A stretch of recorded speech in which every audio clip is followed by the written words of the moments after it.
তোমার রাজত্ব চলতে পারে না। মসজিদ কার ঘর? আল্লাহর ঘর। মসজিদে কারো রাজত্ব চলে না। হ্যাঁ, কিছুদিনের জন্য নিয়ম শৃঙ্খলার জন্য আপনাকে সভাপতি বানানো হয়, আপনাকে সেক্রেটারি বানানো হয়, আপনাকে ক্যাশিয়ার বানানো হয়, আপনাকে সহসভাপতি বানানো হয়, আপনাকে ইমামের দায়িত্ব দেওয়া হয়, মুয়াজ্জিনের দায়িত্ব দেওয়া হয়, খাদেমের দায়িত্ব দেওয়া হয়। তার মানে এই নয় মসজিদটা আপনার। কথা বুঝছেন নি? তাহলে সারা দুনিয়ার মধ্যে আমার রাজত্ব চলতে পারে, কিন্তু মসজিদের মধ্যে আমার রাজত্ব চলে না। কেন? মসজিদটা একমাত্র আল্লাহ তাআলার। আল্লাহর নবী বলেন, আল মসজিদু বাইতুল্লাহ, মসজিদ হচ্ছে আল্লাহ তাআলার ঘর। বর্তমান যুগে আমাদের সমাজের মসজিদের সভাপতি সেক্রেটারি যারা হয়, তারা মনে করে মসজিদটা তার। আমার এই মসজিদের কথা আমি বলতেছি না, আশপাশের মসজিদের কথাও বলতেছি না। এমন কিছু মসজিদ আমি চিনি যে তারা মনে করে মসজিদটা তার, মসজিদটা তার। ধরেন সমাজের মধ্যে কিছু গরিব শ্রেণীর লোক আছে, এখন তারা নামাজ পড়বে কিভাবে? মসজিদ একটা বানাইতে হবে। এখন আসেন হুজুর, আমরা সবাই তো গরিব অভাবী, আমরা কিভাবে মসজিদ বানাবো? একটা কথা শুনেন, আপনারা ভাই হচ্ছেন 5 জন, 5 জনের যদি 5 গন্ডা জমিন থাকে, 5 বিঘা জমিন থাকে, ওই জমির মধ্যে যেই ফসলটা হবে, ফসলটা কি একজনে ভোগ করবে না 5 জনে ভোগ করবে? 5 জনে ভোগ করবে। আপনার কাছে যদি একটা আম গাছ থাকে, ভাই হচ্ছেন আপনারা 5 জন, এখন ওই আম গাছের ফলটা কি একজনে খাবে? আম একজনে খাবে না 5 জনে? 5 জনে খাবে। তাহলে আম গাছ থেকে যখন একটা আম পড়ে, তখন আপনি মনে করেন যে আমটা হয়তো আমার, আমার ছোট ভাই মনে করে আমার, আমার মেজু ভাই মনে করে আমার, আমার সেজু ভাই মনে করে আমার। কেন? সবাই এই আমের মধ্যে হকদার। ঠিক তদ্রুপ ভাবে গরিব শ্রেণীর যারা, অভাবী শ্রেণীর লোক যারা, তারা মসজিদ কেমনে নির্মাণ করবে? তারা মসজিদ এমন ভাবে নির্মাণ করবে, তার পক্ষ থেকে যদি 10,000 টাকার একটা, অথবা একটা ইট দেওয়া হয়, অথবা একটা সিমেন্ট দেওয়া হয়, অথবা একটা আপনার 1 বস্তা সিমেন্ট দেওয়া হয়, একটা রড দেওয়া হয়, তখন যখন এইভাবে নিতে নিতে 20,000 ইট দিয়ে একটা মসজিদ বানাইলো, 5 বস্তা সিমেন্ট দিয়ে একটা মসজিদ বানাইলো, যতক্ষণ পর্যন্ত এই মসজিদটা থাকবে, কিয়ামত পর্যন্ত এই মসজিদটা থাকবে। আর মসজিদের মধ্যে এইভাবে হাত রেখে বলবে, আমিও তো মসজিদে একটা ইট দিয়েছি, না জানি এই গাঁথনির মধ্যে ইটটা আমার, না জানি এই গাঁথনির মধ্যে ইটটা আমার। কথা বুঝেন নাই মনে হয়? যেমন ভাবে আম গাছ থেকে আম একটা পড়লে 5 ভাই বলতে পারে আমটা মনে হয় আমার, ঠিক তদ্রুপ ভাবে এই গাঁথনির মধ্যে আমিও একটা ইট দিয়েছিলাম মসজিদের মধ্যে, মনে হয় সম্ভবত ইটটা আমার। এইভাবে মসজিদ বানানো যায়, এইভাবে মসজিদের কাজে সাহায্য করা যায়। আল্লাহ তাআলা কোরআনুল কারীমের মধ্যে বলেন, ইন্না আউওয়ালা বাইতিন বুদিয়া লিন-নাস, সর্বপ্রথম আল্লাহ তাআলা মানুষ সৃষ্টিরও আগে আল্লাহ তাআলা মসজিদ নির্মাণ করেছেন। সর্বপ্রথম আল্লাহ তাআলা মসজিদ নির্মাণ করেছেন।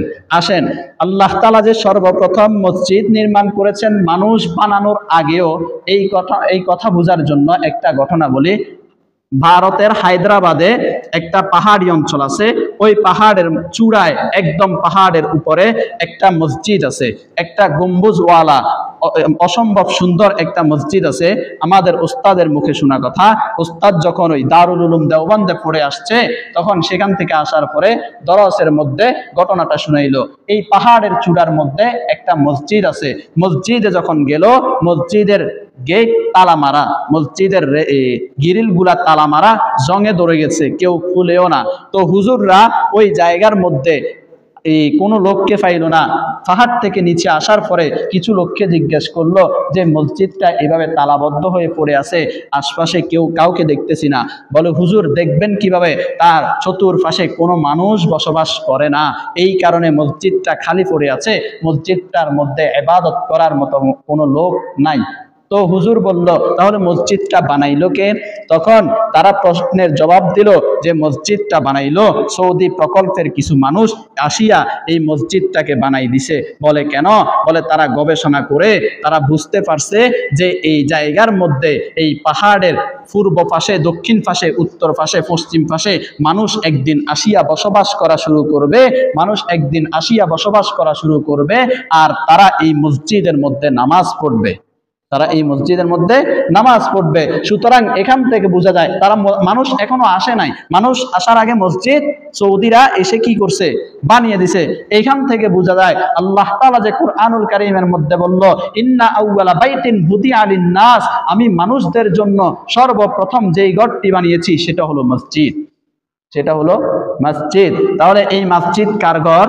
আল্লাহ তাআলার ঘর। এই মসজিদে কার রাজত্ব চলবে? একমাত্র আল্লাহ তাআলার। আজকে আমি আর আপনি রাজত্ব করে বসি, আমরা সভাপতি, সেক্রেটারি, সহসভাপতি, ক্যাশিয়ার, ইমাম, মুয়াজ্জিন যোগ্য না বানানোর কারণে আমাদের মসজিদের ফ্যান চুরি হয়, আমাদের মসজিদের ব্যাটারি চুরি হয়, আমাদের মসজিদের মাইক চুরি হয়, আমাদের মসজিদের জমানো টাকা চুরি হয়। কথা বুঝছেন নি? এই মাত্র কিছুক্ষণ আগে আসার পথে, আমি ফেনী থেকে আসতেছি, এক হুজুরের সাথে, একটা মাদ্রাসার নায়েবে মুহতামিম, উনার সাথে আমি সদর হাসপাতাল মোড় পর্যন্ত আসছি। উনি এক মসজিদ জুমা পড়াবে। তো উনি আমারে বলতেছে যে ভাই কি বেতন কত? ওনারে হাদিয়া কত জিজ্ঞেস করলাম যে আপনার হাদিয়া কত? তো খুব মানে ভারাক্রান্ত হৃদয় বলল বেতন অল্প, হাদিয়া অল্প। তো আমি বললাম তো পড়ে আছেন যে? বলে কি করব, সভাপতি আর সেক্রেটারি যারা আছে এরা মসজিদটাকে মানে নিজের বানিয়ে ফেলেছে, নিজের রাজত্ব এখানে চলে, কারো রাজত্ব এখানে চলে না। তো আপনি পড়ে আছেন কেন? বলে থাকতে তো হবে। বলে থাকতে তো হবে, কি করব, কোথাও যাওয়ার মতো জায়গা নাই, এই জন্য এখানে থাকতে তো হবে। তো এই কারণে উনার থেকে শোনার পরে আমি হুন্ডা চালিয়ে আসছি। যতদূর আসছি ততদূর আমি মাথার মধ্যে শুধু এটাই ঘুরতেছে, বর্তমান সমাজের সভাপতি, সেক্রেটারিটা তো আসলে এমনই হয়, মসজিদটাকে নিজের রাজত্ব বানিয়ে ফেলে। তো আসার পথে আমার মাথায় এই হাদিসটা আসলো, এই কি বলে আল মসজিদু বাইতুল্লাহ, মসজিদ আল্লাহর ঘর। আয়াত এটা আসলো ইন্না আউওয়ালা বাইতিন বুদিআ লিন-নাস, আল্লাহ তাআলা সর্বপ্রথম মসজিদ বানিয়েছেন, আল্লাহ তাআলা সর্বপ্রথম মানুষ সৃষ্টিরও আগে মসজিদ বানিয়েছেন। এবং আরো একটা ঘটনা, এই দুইটা ঘটনা বললাম, এই দুইটা ঘটনা আমার মাথায় ঘুরপাক খাচ্ছে। আসলে বাস্তবতা তো এটাই, সমাজে যাদেরকে দায়িত্ব দেওয়া হয় তারা অযোগ্য হওয়ার কারণে, তাদের কাছে নীতি না থাকার কারণে, শিক্ষা না থাকার কারণে তারা চোর হয়, মসজিদের সমস্ত জিনিস তারা চুরি করে, মসজিদের টাকা পয়সা তারা চুরি করে নিজের ঘর দালান কোঠা করে। এরকম আছে না? এই সমাজের কথা বলতেছি না, আছে না? অন্যান্য সমাজে আছে না? আছে।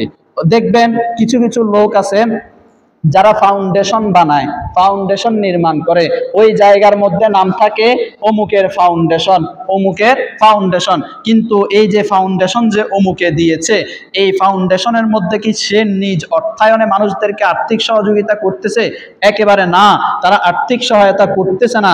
তাদের কাছে মানুষ প্রবাস থেকে টাকা পাঠাচ্ছে, তাদের কাছে মানুষ দেশ থেকে টাকা পাঠাচ্ছে, এদিক সেদিক থেকে তাকে টাকা দিচ্ছে, সে সেখান থেকে কিছু টাকা নিজে খাচ্ছে আর কিছু টাকা অভাবীদেরকে দিচ্ছে, আর মানুষদের কাছে সে সাপ সেজে গেছে। কথা বুঝছেন নি? আমার নিজের কাছে একটা ফাউন্ডেশন আছে এলাকা ভিত্তিক, মানে নিজের এলাকায় আল খিদমাতুল মুসলিমিন ফাউন্ডেশন, ওইটায় আমি নিজে করি, রমজানে এবং কোরবানে রাত্রিবেলায় ওইটা মানুষদেরকে দেই। আমি বুঝি তো যে ফাউন্ডেশনের মধ্যে কত টাকা আসে। আলহামদুলিল্লাহ, রমজানে দিব বলি তো গ্রুপ একটা আছে, ওইটাতে মেসেজ দিয়েছি যে আমরা কিছু দিব, তখন সাথে সাথে বিকাশ নাম্বারে 50-এর উপরে টাকা চলে আসে। 50-এর উপরে টাকা শুধু বিকাশ নাম্বারে আসে। এরপরে যারা প্রবাসী আছে 5-6 জন, এরা আমাদের ফাউন্ডেশনটাতে কাজ করে, এরা 10 করে 20 করে এভাবে টাকা দেয়। তো রমজানে আমরা একবার কালেকশন করি 1.5 লক্ষ 2 লক্ষ টাকা হয় ওই ফাউন্ডেশনের মধ্যে। তো টাকাগুলো আসে কোত্থেকে? দিচ্ছে কে? আমি দিচ্ছি। তো নাম হয়েছে কার? আমার হয়েছে। অথচ বিশ্বাস করেন আমার পকেট থেকে 1 টাকাও দিই না, আমার পকেট থেকে আমি 1 টাকাও দিই না, শ্রম দিচ্ছি এটাই। ওই রকম ভাবে যারা বড় বড় ফাউন্ডেশন করে, বড় বড় ফাউন্ডেশন চালায়, তারা মানুষদের কাছে সাপ সেজে আছে, তারা ফাউন্ডেশনে 1 টাকাও দেয় না, কিন্তু ফাউন্ডেশন থেকে তারা নিজেরাও খায়, মানুষদেরকেও খাওয়ায়। এইরকম ভাবে মসজিদ কিছু, মাদ্রাসা কিছু, সভাপতি, সেক্রেটারি, ক্যাশিয়ার, এরা মসজিদকে ব্যবসার পুঁজি বানাইছে, মাদ্রাসাকে ব্যবসার পুঁজি বানাইছে, বানাইয়া তারা নিজেরাও চলে, মসজিদটাকেও চালায়। যদি ঠিক মতো নিজে খাইয়া যদি ঠিক মতো চালাইতো তো হইতো, কিন্তু নিজে খাইয়া মসজিদকে অভাবে ফালাইয়া দেয়, মসজিদটাকে ঠিক মতো চালায়ও না। ঠিক না? এরকম না বিষয়টা? মসজিদকে তারা ঠিক মতো চালায়ও না। অথচ আল্লাহ রসুল সাল্লাল্লাহু আলাইহি ওয়াসাল্লাম হাদিস শরীফের মধ্যে বলেন, মান বানা লিল্লাহি মাসজিদান, যদি কোনো বান্দা স্বয়ং আল্লাহ তাআলাকে রাজি আর খুশি করার জন্য একটা মসজিদ বানাবে, তো আল্লাহ রসুল বলেন, বানাল্লাহু লাহু বাইতান ফিল জান্নাহ, আল্লাহ তাআলা তার জন্য জান্নাতের মধ্যে একটি ঘর নির্মাণ করবে। সুবহানাল্লাহ। আল্লাহ তাআলা জান্নাতের মধ্যে কার জন্য ঘর নির্মাণ করবেন? যেই বান্দা আল্লাহ তাআলাকে রাজি আর খুশি করার জন্য একটা মসজিদ নির্মাণ করবেন, মসজিদে সাহায্য করবেন, ওই বান্দার জন্য আল্লাহ তাআলা স্বয়ং জান্নাতে একটি ঘর নির্মাণ করবেন। আল্লাহ রসুল হাদিসের মধ্যে বলে জান্নাত কেমন জানো?